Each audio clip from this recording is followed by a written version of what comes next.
ब्रह्मचर्य का पालन करो, मंगला आरती करो, स्नान आदि करके पाठ पूजा नियम करो, अपने आप को श्रेष्ठ बना करके अगर आप अपने प्रेम पाश में हमें बांधना चाहते हो तो साल भर में कार्तिक मास ऐसा मास है जिसमें आप ठाकुर जी को अपने प्रेम पाश में बांध सकते हो।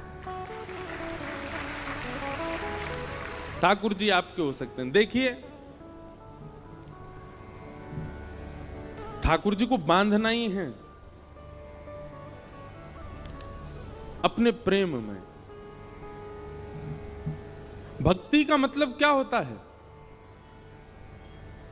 हम सब बंधे हुए हैं कहां? संसार में। हम सब की आसक्ति रूपी रस्सी बंधी हुई है संसार में। वो संसार से हटा करके श्री ठाकुर जी के चरणों में बांध देना, इसी को भक्ति कहते हैं।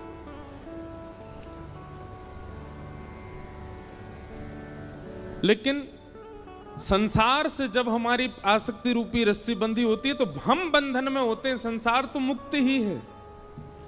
पर जब वह आसक्ति रूपी रस्सी ठाकुर जी से बांध दी जाती है तो ठाकुर जी भी बंध जाते हैं और हम भी बंध जाते हैं, दोनों बंध जाते हैं। पर जहां जहां हम जाते हैं, अनुब्रजाम में हम नित्यम पूये ये तन्य रेणु भी, भगवान कहते हैं फिर जहां जहां मेरा भक्त जाता मैं उसके पीछे पीछे जाता हूं। तो ये बहुत पवित्र मास है, ब्रह्म मुहूर्त में उठने की विधा है। अब हमारी तो स्थिति ऐसी हो गई है कि हम इतने थक जाते हैं कथाएं करते करते। अभी हमको थोड़ा सब संत जन भी कह रहे हैं, घर के लोग भी कह रहे हैं, अब अवकाश करना शुरू करो, कथाओं के बीच में 2-4 दिन का अवकाश रखो, थोड़ा आराम करो, पर हो ही नहीं पा रहा है। अब तो ऐसा हुआ है कि हमको आगे की कथाएं स्थगित करनी पड़ी हैं आराम करने के लिए। लेकिन आप सब लोग तो मुक्त हैं, तो कम से कम कार्तिक मास में प्रयास कीजिए, ब्रह्म मुहूर्त में उठिए और ब्रह्म मुहूर्त में स्नान आदि करके। भोपाल में अगर आपको व्यवस्था हो, यहाँ पे मंगला आरती 4-5 बजे होती हो मंदिरों में, तो पता नहीं, हमारे वृंदावन का तो माहौल देखने वाला होता है कार्तिक मास में। सुबह से ही सब ब्रजवासी और दर्शनार्थी और आगंतुक जितने भी लोग होते हैं वे सब निकल पड़ते हैं, यमुना स्नान करेंगे, राधा वल्लभ, बांके बिहारी, राधा रमण, रास मंडल, सेवा कुंज, सब जगह मंगला करते हैं, ठाकुर जी के मंगल दर्शन करते हैं। तत्पश्चात दामोदराष्टकम का पाठ करते हैं, सुंदर सुंदर भावों का पाठ करते हैं, तुलसी जी की विशेष आराधना करते हैं, तुलसी के सूखे लकड़ों से ठाकुर जी की आरती करते हैं। हमारे एक पंडित जी बता रहे थे कि कोई संत कथा में कह रहे थे कि एक बार कोई चूहिया दौड़ करके जा रही थी तो गलती से तुलसी के सूखे लकड़े पड़े थे, एक लकड़ी पर पैर पड़ गया तो वो उछल करके ठाकुर जी के सन्मुख अर्पित हो गई कार्तिक मास में। तो उसका परिणाम ये हुआ कि वो अगले जन्म में ठाकुर जी की कोई अनन्य सखी बन करके आई, अनन्य कोई प्रियसी बन करके आई। तो हम सब चुईया तो नहीं है, हम सब तो मानव हैं। कहने का अभिप्राय, भूल से भी यदि ठाकुर जी को तुलसी अर्पित हो जाती है या तुलसी के सूखी लकड़ी से ठाकुर जी की आरती हो जाती है तो कार्तिक मास में उसका फल देखो। पुनः हम एक बात कह दें, वृंदावन की जो रस रीति है ना, वो प्रेम की भरी हुई है, वहां पर पुण्य की कामना नहीं होती। आपके भोपाल में, इंदौर में, बंबई में, दिल्ली में, कलकत्ता में, चेन्नई में, पंजाब में, हिमाचल में आदि आदि सब क्षेत्रों में पुण्य के लिए लोग भक्ति करते हैं, पर वृंदावन में पुण्य के लिए नहीं करते। वृंदावन में पुण्य की कामना नहीं होती है। वृंदावन में तो श्री कृष्ण चाहिए बस, और वो कृष्ण प्रसन्न रहें बस, ये कामना होती है। वहां पुण्य की कामना से कोई भजन नहीं करता। वृंदावन रस रीति अगर भाव आएगा तो कहूंगा इस कथा में। कार्तिक मास का आप सब लोग पालन करो। ठाकुर जी प्रत्यक्ष मिलेंगे ये जरूरी नहीं है। आप ठाकुर जी के मिलने को किस रूप में लेते हो? बहुत ध्यानपूर्वक सुनिएगा। मुझे श्री कृष्ण मिल गए, इसको आप किस भाव से देखोगे?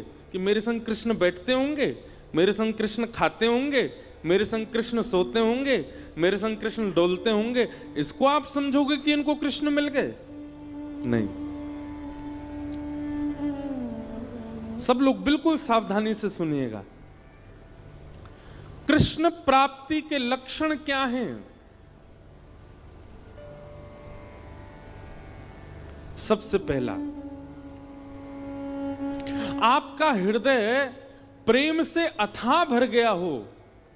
प्रेम से अथाह भर गया हो मतलब किसी सामान्य सी स्थिति को देखकर के भी आपका चित्त दया से भर जाता हो, आपके नेत्र सजल हो जाते हो, समझ जाना आपको कृष्ण मिल गए हैं।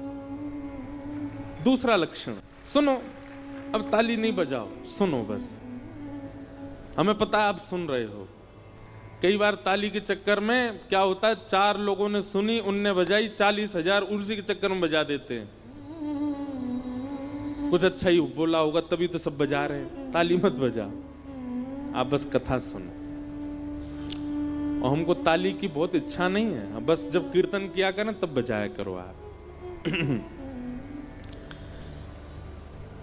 सबसे पहला लक्षण कि आपको कृष्ण प्राप्त हो गए हों तो आपके चित्त में अथाह दया हो जाएगी। अरे सामान्य सी गैया विचरण कर रही है, उस सामान्य सी गैया को विचरण करते हुए आप सोचोगे अरे बेचारी कैसी घूम रही है, ये ऐसी भावना सहज दया प्रकट होने लग जाए, समझो कृष्ण मिल गए। दूसरा, आपके चित्त में विकार उत्पन्न जल्दी नहीं होते हैं, सदैव शुद्ध भाव बने रहते हैं। जैसे कई लोग होते हैं उनके चित्त में बहुत जल्दी विकार आ जाते हैं। किसी के सुंदर रूप को देख लिया तो काम प्रकट हो जाता है, किसी के अति धन को देख लिया तो लोभ प्रकट हो जाता है, किसी की व्यंजनों को देख लिया तो उसके प्रति आसक्ति प्रकट हो जाती है,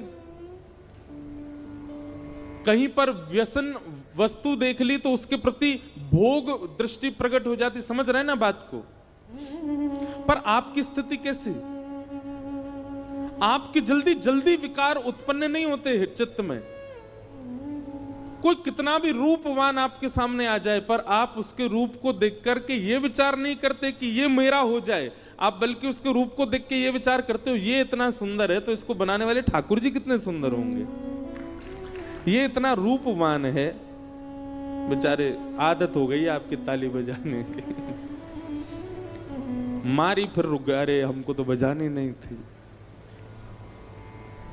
कोई बात नहीं, पर सुनो, ये हम लक्षण बता रहे हैं। ऐसे लक्षण बहुत कम लोगों में मिलेंगे आपको, पर जिनमें मिल जाए ना समझ जाना इनको कृष्ण मिल गए हैं, इनके चित्त में कृष्ण है, इनके साथ कृष्ण है, इसीलिए इनका स्वभाव व्यवहार ऐसा ही है।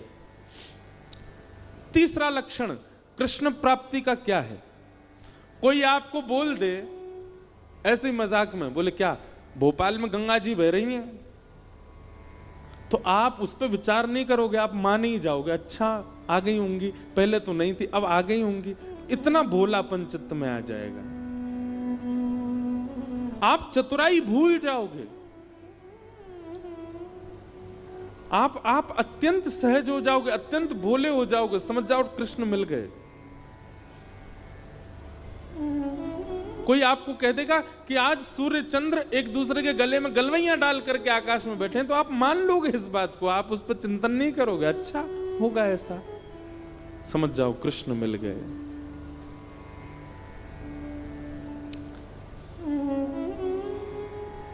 चौथी बात, कृष्ण प्राप्त होंगे तो आपके अंदर स्थिति कैसी हो जाएगी?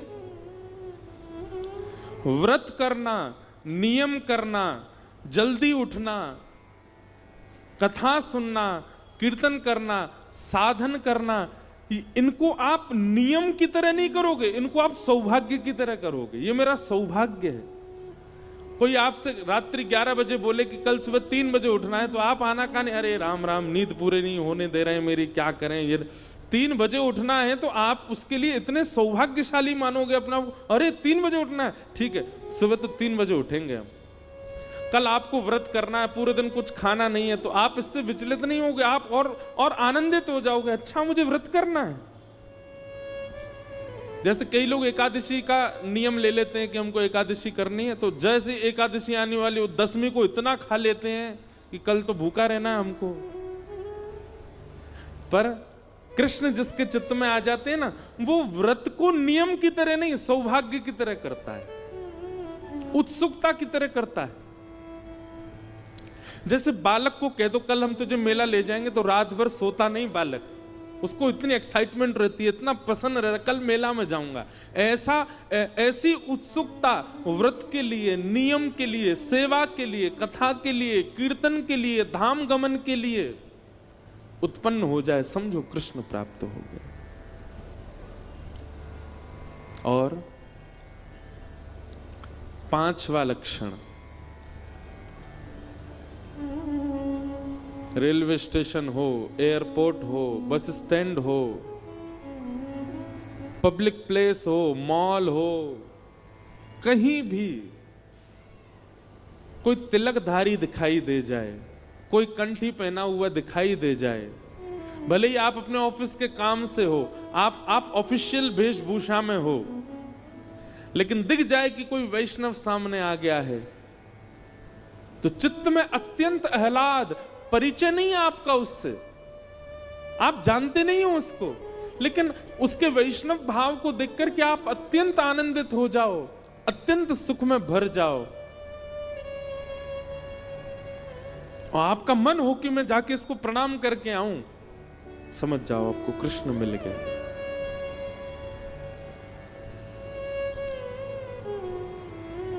यह कुछ लक्षण हैं कृष्ण प्राप्ति के। कृष्ण मिल जाने का मतलब कृष्ण संग रहेंगे नहीं। मीराबाई अकेली विचरण करती थी, पर उनके हर पद में यही है, मेरे तो गिरधर गोपाल, मीरा के प्रभु गिरधर नागर। मतलब प्रत्यक्षता में दिखते नहीं है, पर उनके स्वभाव और उनके अनुभव और उनकी क्रिया से पता चलता है कि मीराबाई के साथ कृष्ण हरदम है। ऐसे ही हमारा स्वभाव, हमारे लक्षण, हमारे गुण, हमारी चाल चलन, क्रिया बताती है कि हमारे साथ कृष्ण है कि नहीं।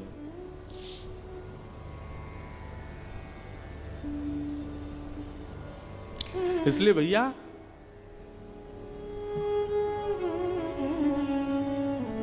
कृष्ण प्राप्ति का मतलब प्रत्यक्ष श्री कृष्ण संग रहे नहीं, आपके स्वभाव में, आपके गुण में, आपके व्यवहार में, आपके विचारधारा में परिवर्तन इस प्रकार का हो जो हमने बताया, समझो कृष्ण प्राप्त हो गए।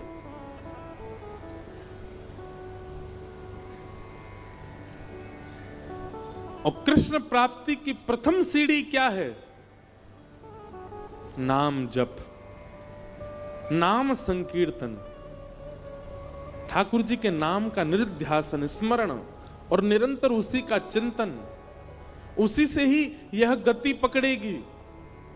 पहला गेर ही है नाम जप, और उसी नाम को ही श्रीमद् भागवत में कहा गया परम सत्य, सत्यम परम धीमहि। हम ऐसे परम सत्य भगवान श्री कृष्ण के नाम को प्रणाम करते हैं, नमन करते हैं, वंदन करते हैं। व्यक्ति की जब मृत्यु हो जाती है तो धनानि भूमौ, जितनी चीजें उसने संसार में आकर के कमाई हैं सब वहीं रह जाती हैं जहां रखी हैं। पशवश्च गौष्ठे, गाड़ियां सब अपने कारागृह में खड़ी रह जाएंगी, कोई साथ नहीं जाती।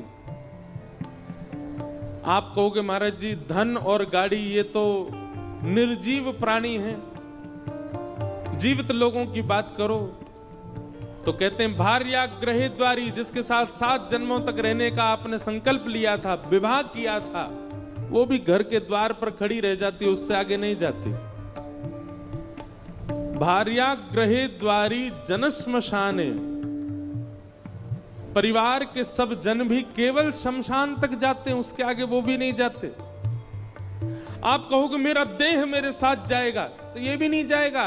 देहश्चितायाम, ये भी चिता तक जाता है, बस साथ में जला देते हैं यहीं पर। तो फिर आगे जाता कौन है? बोले हमारी आत्मा के साथ केवल और केवल संपूर्ण जीवन में किया गया भजन ही साथ जाता है। केवल हरिनाम हमारे साथ जाता और कुछ नहीं जाता। देखो भोपाल में किसी राजकीय जगह पर आप जाओगे तो आपसे पूछा जाएगा आपने जीवन में क्या किया है। आपको कोई पुरस्कार दिया जाएगा तो संपूर्ण जीवन का ब्यौरा पूछा जाएगा, आपने क्या किया है, कितना काम किया है, कितना समाज सेवा करी है, कितना धन कमाया है, सब पूछा जाएगा। क्यों? क्योंकि इनसे ये संसार में प्रयोजन है। आपकी समाज सेवा, आपका धन कमाना, आपके जीवन में करने, आपके जो एक्सपीरियंस्ड हैं, वो सारी चीजें यहां पर मायने रखती हैं। पर ये सब चीजें ब्रह्मलोक में, देवलोक में मायने नहीं रखती। तो वहां क्या पूछा जाता है? यहां से जाने वाले से यही पूछा जाता है तेने जीवन में कितना भजन किया। क्यों? यहां जो कुछ भी किया है संसारी, वो वहां काम आने वाला नहीं है। रुपया ले जाकर के अमेरिका में चलाओ, पानी की बोतल खरीदने जाओ, 10 रुपया अमेरिका में दो, अंग्रेज भगा देगा आपको। बोले डॉलर लेके आओ, यहां डॉलर चलता है, यहां रुपया नहीं चलेगा। ठीक वैसे ही देवलोक में आपका सांसारिक काम नहीं चलता, वहां भजन चलता है। इसलिए खाली आना खाली जाना इस जीवन का नहीं ठिकाना। खाली आना खाली जाना इस जीवन का नहीं ठिकाना। नाही इसमें कुछ सार बंदे, नाही इसमें कुछ सार बंदे। ओ इसमें नहीं कुछ सार बंदे, इसमें नहीं केवल एक सार है। क्या? हे राम नाम विसार रे,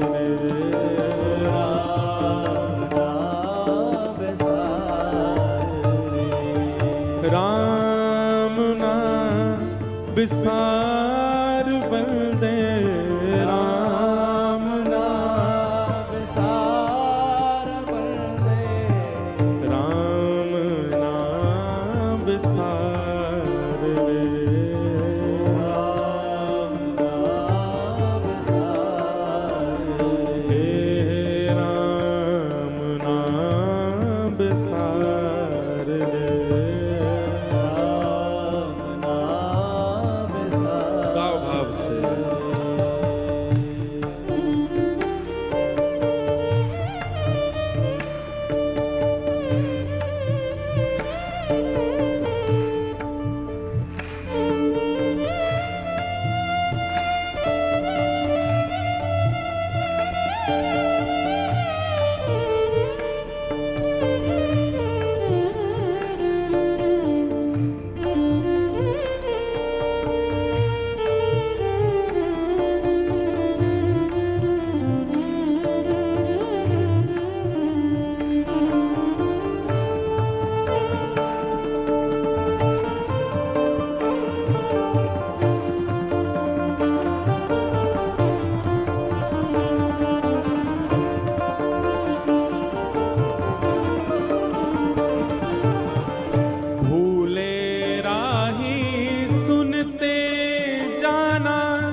जग में ना भर माना, भूले राही सुनते जाना, झूठे जग में नाही भर माना।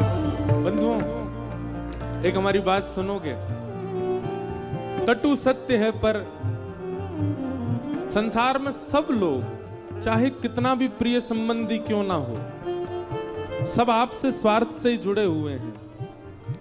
बहुत बेसहारा ने ठीक करो, सब आपसे स्वार्थ से जुड़े हुए। एक काम करो, कुछ दिन घर पे ही बैठे रहो, कुछ मत करो, बैठे ही रहो। सुबह उठो, उठ करके पत्नी से या माँ से जिससे भी बोलो रोटी दो, पाओ, फिर पड़ जाओ बिस्तर पे।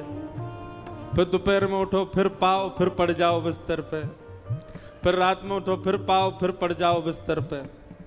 रात में दूध पियो 2 गिलास, फिर पड़ जाओ बिस्तर पे। ऐसा कुछ दिन करके देखो।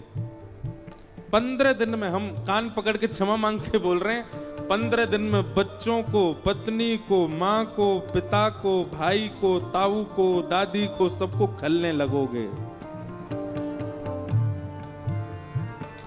पहले बढ़िया था, पता नहीं क्या हो गया, पूरे दिन पड़ा रहता, अब कुछ करता धरता नहीं। क्यों? आप उनके नहीं हो क्या? आप पूरे दिन पड़े नहीं रह सकते? अरे ये तो मेरा परिवार है, इन सब ने मुझे जन्म दिया, इन सब ने मुझे पाल पोस के बड़ा किया, ये मुझे पड़ा क्यों नहीं देख सकते? स्वार्थ है, सबका स्वार्थ है। अन्यथा नहीं लेना बात को, पर कई बार घर का कोई सदस्य बहुत गंभीर बीमारी से रुग्ण हो जाए और डॉक्टर अगर कह दे कि अब तो इसकी सेवा करो घर ले जाके, हम ले तो आते हैं, जो थोड़ा बहुत प्रेम हमारे भीतर बचता है उसके प्रति, उसके कारण हम उसको घर ले आते हैं, उसकी सेवा प्रारंभ कर देते हैं। लेकिन फिर कुछ महीने बाद पता क्या होता है, घर के सदस्य बोलते हैं अब तो भगवान से प्रार्थना, बहुत कष्ट पा रहे हैं, चले जाएं जी। क्या पूरे बिस्तर पे ही सब कर देते हैं, खाते पीते भी अपने आप नहीं, हमको खिलाना पड़ता है। सत्य बता रहे हैं, हम तो पूरी दुनिया में घूमते हैं, हमको तो सब पता है। महाराज जी माँ है, बहुत सेवा करी, हम 4 साल से सेवा कर रहे हैं माँ की, पर अब तो बहुत कष्ट होता उनको देख करके। अब तो मन ऐसा हो रहा है कि ठाकुर जी अब इनको ले जाएं, बहुत कष्ट पा रहे हैं। ऐसी विचारधारा आ भी कैसे सकती है हमारे चित्त में? और इस भाव में केवल आप लोगों को दोषी नहीं, मैं खुद को भी दोषी मानता हूं। संसार में कोई प्रेम नहीं करता, सब स्वार्थी हैं। आपकी एक स्थिति हो जाने पर सब आपको छोड़ देना चाहते हैं। इसीलिए कह रहे हैं, भूले राही सुनते जाना, झूठे जग में नहीं भरमाना।